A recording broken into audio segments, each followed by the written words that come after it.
Hello and welcome to the Wine Enthusiast Podcast, your serving of drinks culture and the people who drive it.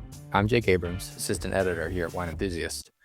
This episode is scheduled to air on Wednesday, January 14th, smack dab in the middle of the annual phenomenon known as Dry January, where participants opt to forego alcohol for the first month of the year. But even without the push of Dry January, people across the country are reconsidering their drink choices, whether to even drink at all, due to potential health and financial concerns. As it's perhaps more relevant now than ever before, we wanted to revisit Wine Enthusiast tasting director Ana Cristina Cabrales' conversation with sober sommelier Abe Zarate, which originally aired on the We podcast in May of 2024. They tackle what it means to be sober, and more specifically, what it can look like to practice sobriety as a wine professional. Today, we're talking about what it means to be sober in the wine industry and in general. While the two worlds seem contradictory to each other, we're answering the question, can the choice of sobriety exist, work, and possibly be enjoyable within the world of wine? So let's be clear. Today we're seeing, yes, sobriety can exist in the wine world, and it'll look different for everyone.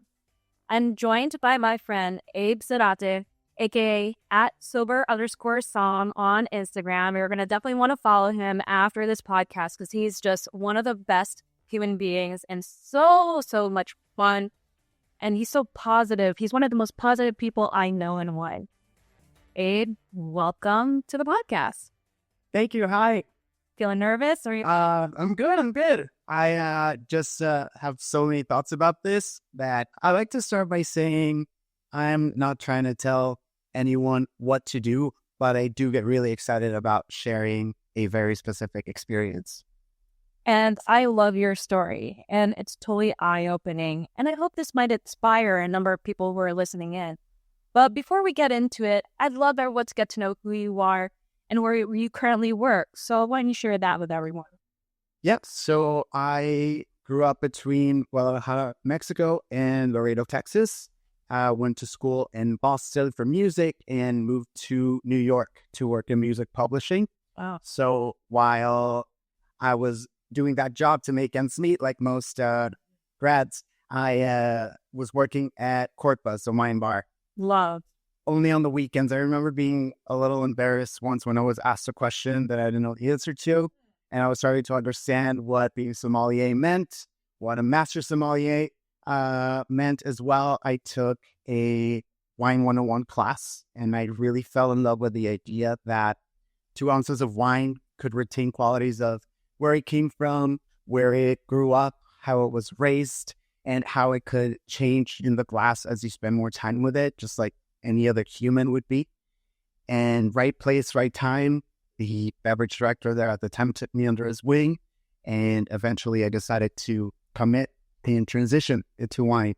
I found a lot of parallels, specifically with publishing, and even now that I'm at the Modern working the floor, we do a lot of wine pairings. So whereas with publishing, I was matching a song in our catalog to an artist or a show or whatever the A&R person was looking for. At work now, I match a palette to a region, a flavor profile, a style, etc. So it's a lot of the same thing, all the while sharing stories, which is at the root of everything. And I love that. And yet here we come together today to talk about sobriety, which is the choice that you've decided to take. This is your journey now while being in the world of wine. But before we answer anything else, why are we talking about this? Why now? I think it's important to talk about the things that might not be as out in the open, but very much prevalent. Since I started sharing a couple of years ago, I have had lots and lots of people reach out saying they are not quote unquote out, but they appreciate whatever message or post or whatever it is that resonated with them. And that in turn just propels me to continue sharing because, again, just because something or someone is not outwardly visible does not mean they don't exist. Do you find that a lot of people reach out to you on Instagram and ask you questions about sobriety? Yeah, Yeah. I've actually met with quite a few in person too. And again, it's never with the intent of saying, this is what you should be doing. It's simply, this is what I have done, why I decided to stop ingesting alcohol, and that's it. That's all I can do, right? Because everything we all do as humans is only through our lens, through our perceived reality. And if that ends up helping anyone make their own decision in any way, then that's all that matters. So it's a personal choice, right? Always, always, always. Yeah. I think it's like any other relationship, right? You have to have boundaries. I could talk about my sisters who are the people closest to me, and even we have very strong boundaries, and that's what allows us to be so close. It sounds counterproductive, but if anything, it's really what drives the relationship and grows it. I like that. So by being sober, are you saying no to wine? I'm saying no to ingesting alcohol.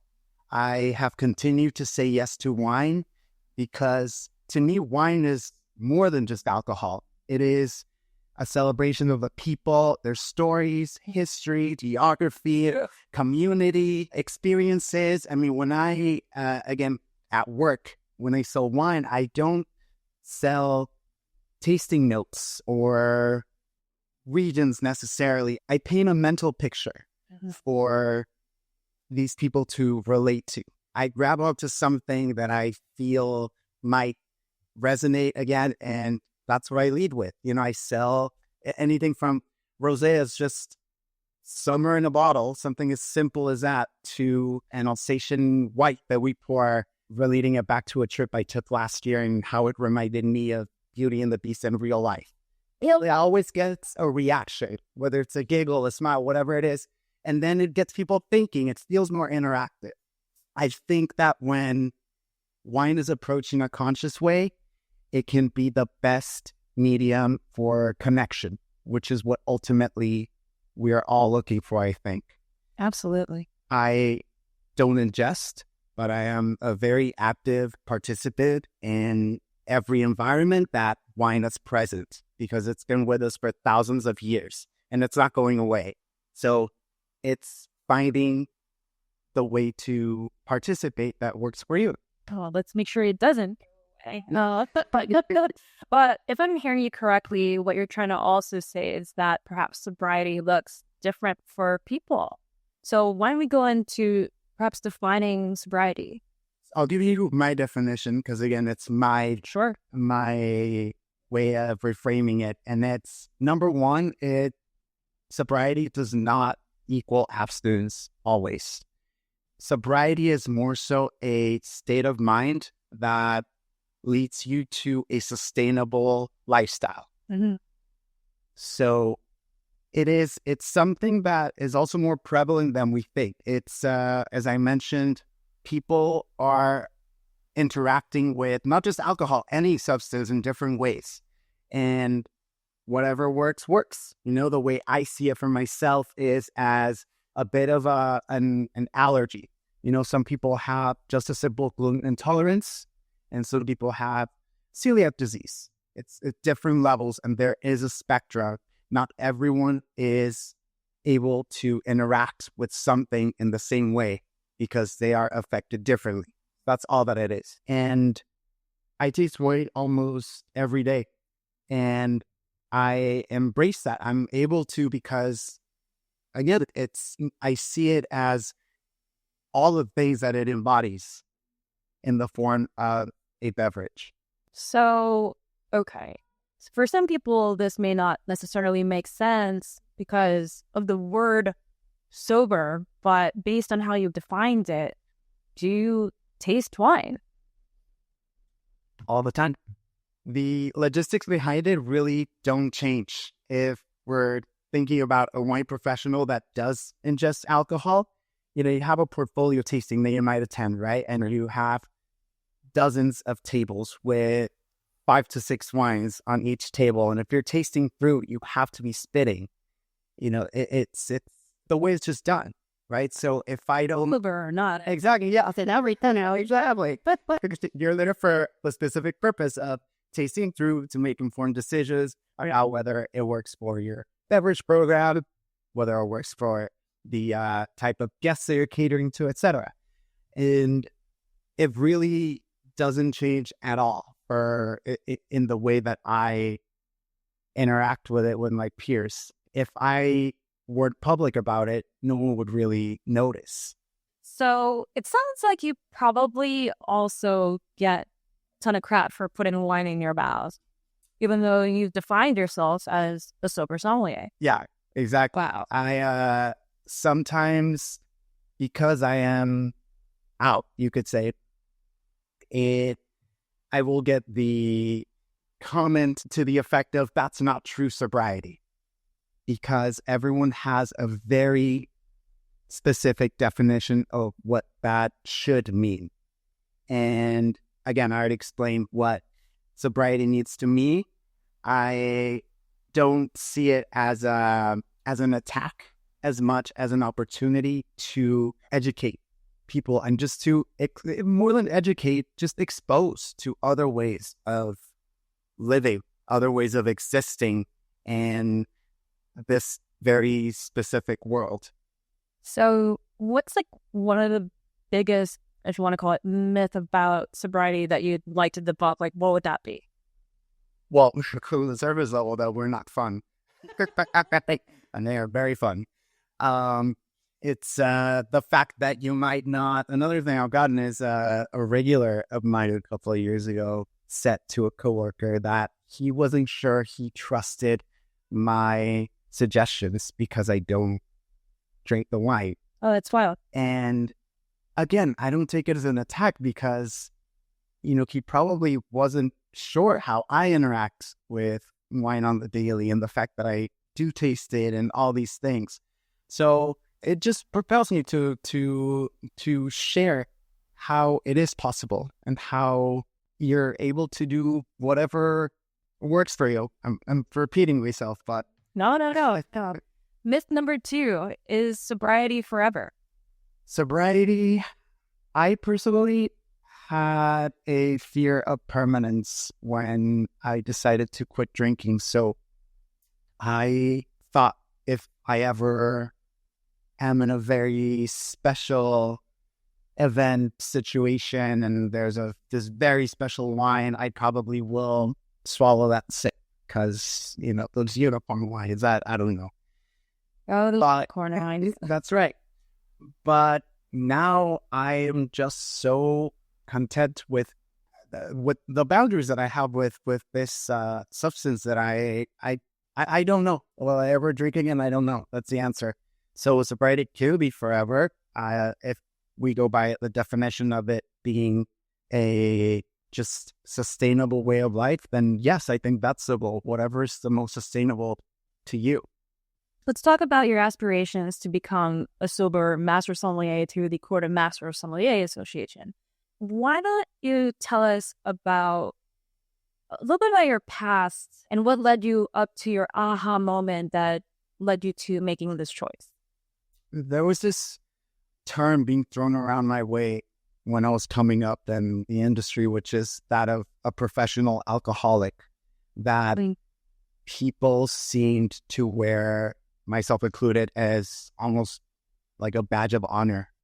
Because in my case, I was still getting the certification, the promotion, still achieving things in my mind with the help of this liquid courage. So I think, when I started noticing that every aspect of my life was on a downward spiral, even that wasn't enough. There's a fallacy of the rock bottom, and that doesn't really exist because your reality gets readjusted to a lower level. So the rock bottom also gets lower. It's really the moment that sticks out is when my sisters, because we used to live together, said to me they couldn't spend time around me anymore. That really, really hit me. That's one of my biggest fears, to grow older and just grow apart. There's this show, Haunting of Hill House. I don't know if you've seen it, but its own family dynamics. And it's, back and forth, past and present, this perfect family when they're all kids. And then you jump to the future 20 years later, they're all living different lives and separated. That's actually around the same time I was watching that show, so that's probably why it hit me so hard. I decided I needed to do something about it. Like a lot of people sharing my experience, you test your willpower and you say, okay, I'm going to stop for 1 week. I'm going to stop for 2 weeks. You do it. But willpower is finite. And it really doesn't mean anything. The fact that you're able to do, whatever that mini goal you set out for yourself. I knew I pretty much had two choices. And one of them was keep going, and wherever I end up, as dark as it may be, that'll be my end. Or try one more time, but really, really commit. And I didn't want to be scared of a substance forever.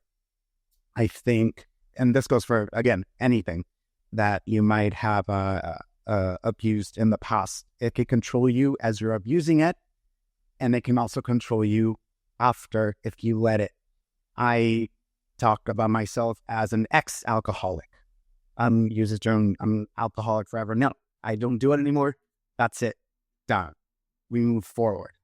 And it really helped me immerse myself in an environment that I was already a part of and that I wanted to continue being a part of, because I really, really love the wine industry and its people and its stories and everything else outside of my being allergic to it. So that was the beginning of that big change, I think. I love that you're really reflecting the magic around wine. Yeah. It's truly that thing that brings people together, and you just demonstrated that it's okay that you can consume none of it, some of it, a lot of it, but ultimately this thing brings us together. Yes. That's what I wanted. I wanted connection and community. That's what we all want. And I just misused it.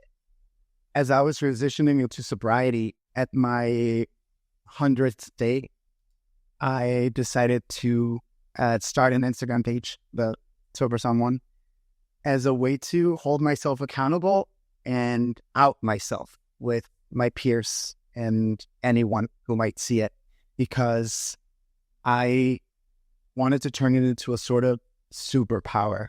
Oh, I'm sure it was scary at first. It's so scary. Oh, I just got chills thinking of when I was done typing whatever I was sharing, and before hitting post, I kept forever. No, I knew I wasn't gonna delete it. It was just one of my sisters was in the room with me, and I was like, I don't know, and then I just did it, and it worked. At that time, I know I'm not alone in saying that I cared about what every single person could say. Now I only care about what specific people have to say about me. Right. Before it was everyone. So again, I wanted to use that to my advantage. If I care so much, I want to at least remain sober so that I don't ruin my chances of continuing in my career. And again, eventually I worked on it, behind the scenes and just managed to turn it into just that kind of strength. Your page resonates so much joy, and there's a lot of wine posted in your page. You totally embraced it amongst all the other things that you do in life, which is great. You're really showing your love for this industry and the product in itself. But how do you tune out the negative noise?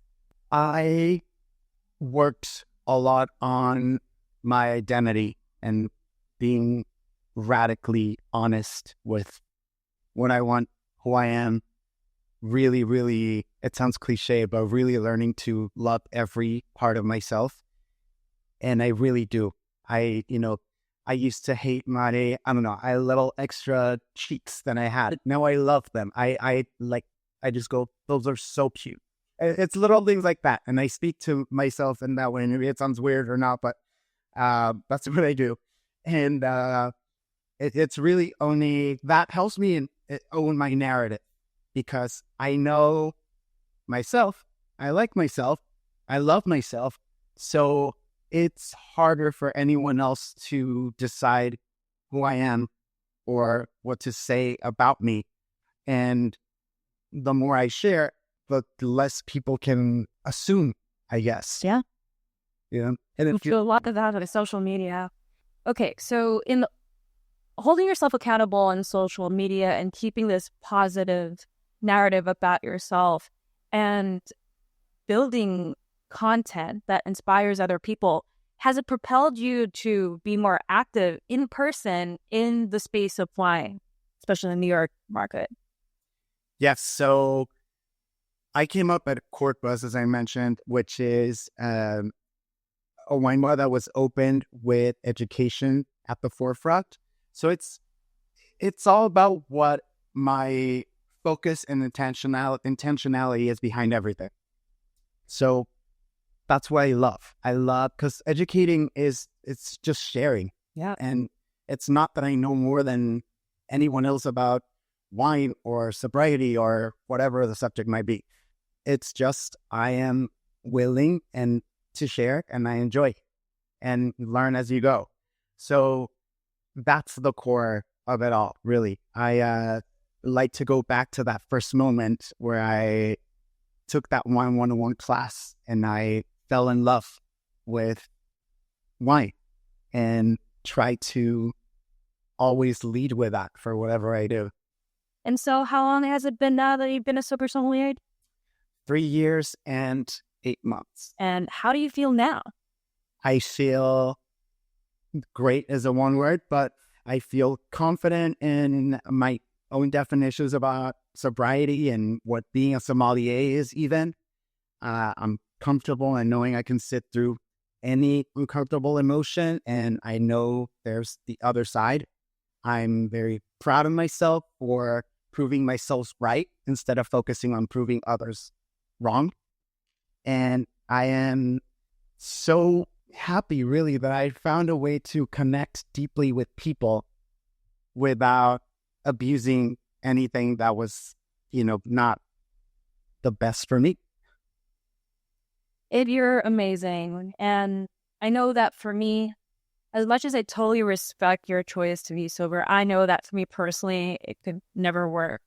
It sounds like you've been down like a really, really tough journey, but look at you now. You're amazing. But I know that personally, I don't think I can do it. I just wouldn't be my definition of happy. Now, as the tasting director, I love to do exactly that, taste. I love to pair wine with food. Yes, occasionally there might be that feeling of tipsy, but I know when to stop, when to, let go and, find that medium that makes me happy. I find my own balance in the space of wine, and, I don't drink it every day, don't need it every day. But you know what? I wonder sometimes, especially now that we keep hearing this trend of decrease in wine consumption, especially with the younger generation, if there's almost this fear of losing control since, we just got out of an extreme time of our lives, the pandemic. Why do you think this is potentially happening, especially now? You said a keyword there that I like, which is wonder. And that is where I think we would all benefit from existing in this place of wonder and discovery and open-mindedness. We live in a very black or white world where the extreme option almost becomes the easier choice. It's easy to live in an extreme because it doesn't challenge who you are, your behavior, your values. So on the topic that Gen Z, for example, is drinking less and less, we have focused on why it is that they're not drinking. But what they've done is they've replaced whatever the experience of connection wine was a part of with something else. Where are they searching for connection? TikTok, or I actually don't know what else they're doing. I push it. The RTT, the cannabis. What else? They turned 21 in the middle of the pandemic. A lot of them did. I look back at my time in college, and I know you might relate. It's, we turned 21. We have our new apartments. We're hosting this fancy dinner where we think it's fancy and having wine, inviting our friends. But again, what is it that we were looking for? Connection. Right. Now it's just a different way of finding it. So it's finding ways to make wine a part of it again for these younger generations. And how are you yourself, so personally, getting that generation connected back into wine?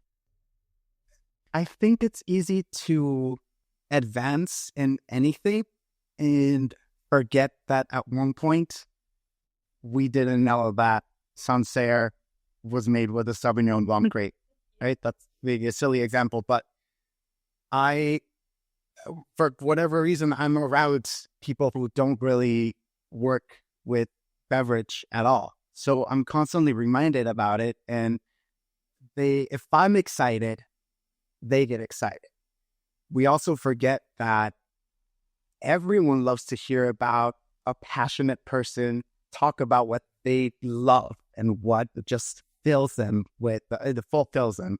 And if that's wine, if you love it for reasons beyond the technicalities of it, you will resonate, and that will be welcoming enough for anyone who might not know about it. I agree. I feel that if you just don't share your joy about something, should it be wine or anything else, why would someone else want to partake in anything else, right? Exactly. So, yeah, you have to share your joy, and I feel as though we've kind of lost that along the way. And I'm glad that, you share that joy constantly with others. And I mentioned it, I lead with experiences, right? What are people going to relate more to? My comment on All Cells Surrounding Me of Beauty and the Beast, or, this winemaker finding a rare plot that was, suitable for whatever grape, and they decided to age it on the lease for 9 months. It's finding that connect. So for those out there listening to this and might be, curious as to how to grow as a sober sommelier in the business, it's got some tips for you. So let's dive into tip number 1. Yes. Tip number 1, I'd say, is find your people and build your community. I'm able to be part of study groups, blind tasting groups, because these people learn in different ways. We teach each other, but also they don't make my sobriety a thing. You can all coexist. In practice, it's the same exact thing. Okay, tip number 2. Define your boundaries and place yourself in the right environment. Learning when enough is enough. Right. I brought up earlier my relationship with my sisters. We're so close because we have boundaries. I can put wine in my mouth, taste it, appreciate it, spit it out, because we have that boundary. Tip number 3. Find all of the other things that pulled you into this world of wine in the first place, and find a way to share them. For me, it was that very human-like quality to wine.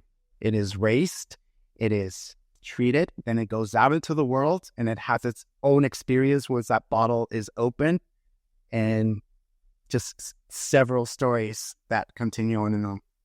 I think you and I both loved pairing wine with things.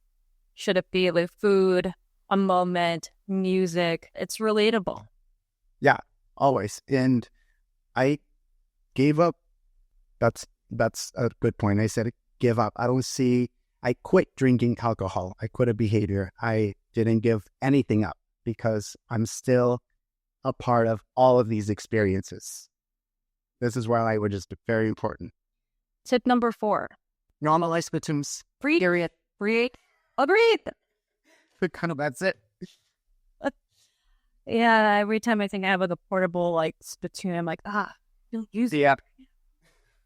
So now what I'd love to do is just hone in on your Mexican heritage and the flavors that are familiar to you, especially when you taste through wine. And this is going to be a fun exercise because I'm Filipino and we have very similar ingredients and flavors that we both grew up with. So let's jump into it. Yes. The first, by the way, this table smells amazing, is tamarind. Tamarind. You can consume it in any shape, way, or form. Tamarind water, just as an actual fruit. But my favorite, obviously, candy. There's this candy called pulparindo that I grew up eating. Anytime I taste specifically aged Mosel Riesling is where I really get it. I get this candied, salty, kind of spicy, not in the form of heat, but just, we're going to take a bite now. I like this. I grew up with this. But in the Philippines, mine is a little bit more sugary, but it has that tart sour note, what kind of feels like the skin of like a bossed pear. Yeah. And except yours, that it has a little bit of heat. Delicious. I think that's why I love it so much, because it hits almost every flavor profile. And even the acid, I'm speaking now, Totally. salivating. It just reminds me of tasting Riesling, rather reminds me of eating this candy. That's so wild. So your favorite thing? Yours resonates more with like Mosel. I think for me, mine is more like Rheinhessen. Oh, with a sheet? Yeah. More spice. Yeah. Yeah. Love it. All right. Jamaica. Jamaica. My favorite thing, and this just makes me think of my grandma. When I'm doing a staff training or just any sort of education, I talk about people giving subjective descriptions like my grandma's closet. Jimmy's grandma's closet in New Jersey smells very differently from my grandma's closet in Guadalajara. So, yes, I think most of us would be familiar with hibiscus tea, but agua de Jamaica, just smelling that fresh Jamaica being steeped into water and the specific kind of concentration, it reminds me of just red Burgundy. Maybe a little bit of age, something maybe even from a warmer vintage. That concentration, it's there. It's hard to describe. I love the smell. It's kind of, for me at least, what I'm experiencing in the glass. Kind of has that brie and a givry vibe to it. There's like this rusticity to it, but there is that elegance, that vein of elegance through the middle, right? Totally. Yeah. Ooh, I love this. And the color is beautiful. It looks like Burgundy. Exactly. Awesome. All right, mangoes. Mangoes. And we have it here with tajin, because why not? That's on it there. Let's do it. It's out. I grew up eating it, so cheers. Cheers. I have this usually on a margarita. As one should. So mangoes, Yeah. there's, beyond the aromatics, right, that I find in a lot of maybe warmer climate Sauvignon Blancs in every style, whether it's sweet, dry, etc. Whoa. It's not just the Yeah. because I'm a green mango. I forgot to specify. Yeah. I was going to go into the texture of that ripeness where it almost, I'm not kidding, it feels like butter. These very ripe Mexican mangoes just melt in your mouth. And that's that texture coming from warmth.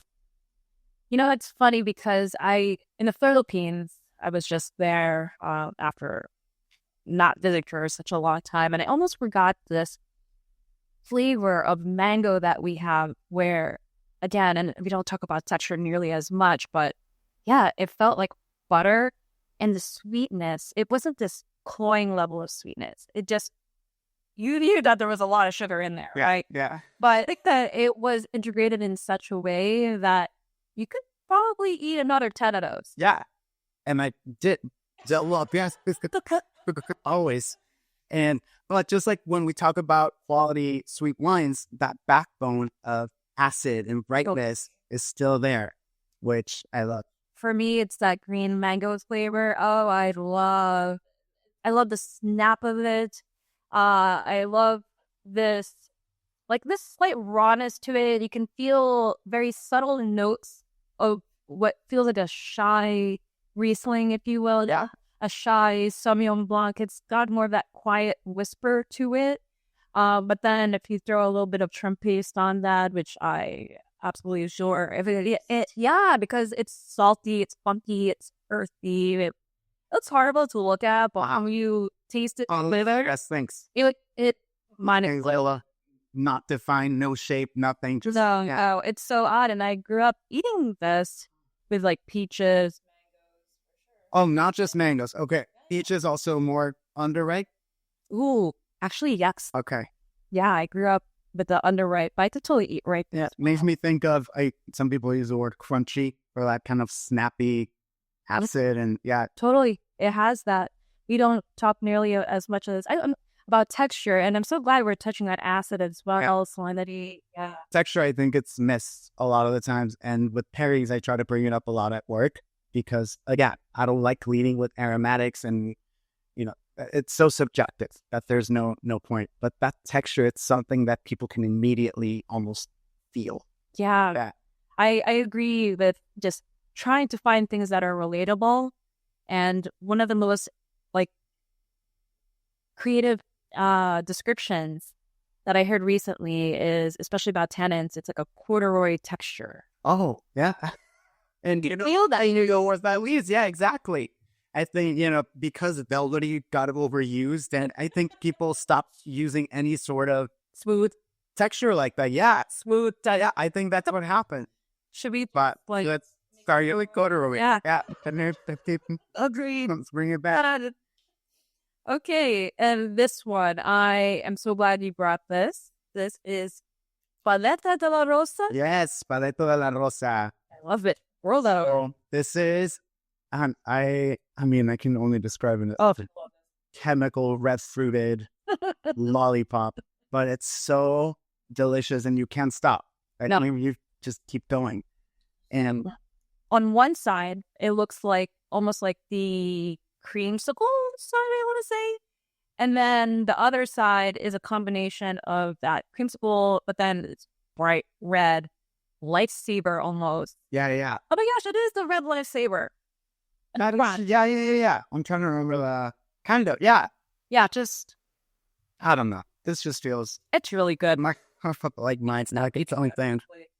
So good. But this reminds me of what you might refer to as carbonic in something like Beaujolais, or even like Cinsault coming from South Africa. Totally. And the last one, Ancho Chile. All right. I love anything spicy, even if it's just smelling it. The very first time I thought about this was one of the first times I tasted Older Bordeaux.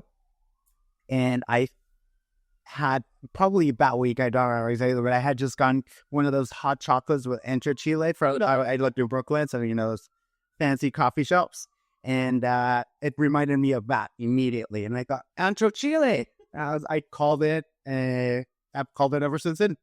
That's some of these are harder, like I'm not going to call Paleta de la Rosa when I'm blinding Beaujolais, but Ancho Chile is one of those that I actually use when blind tasting, that way in which the green chili notes from pyrazines evolve into something totally different.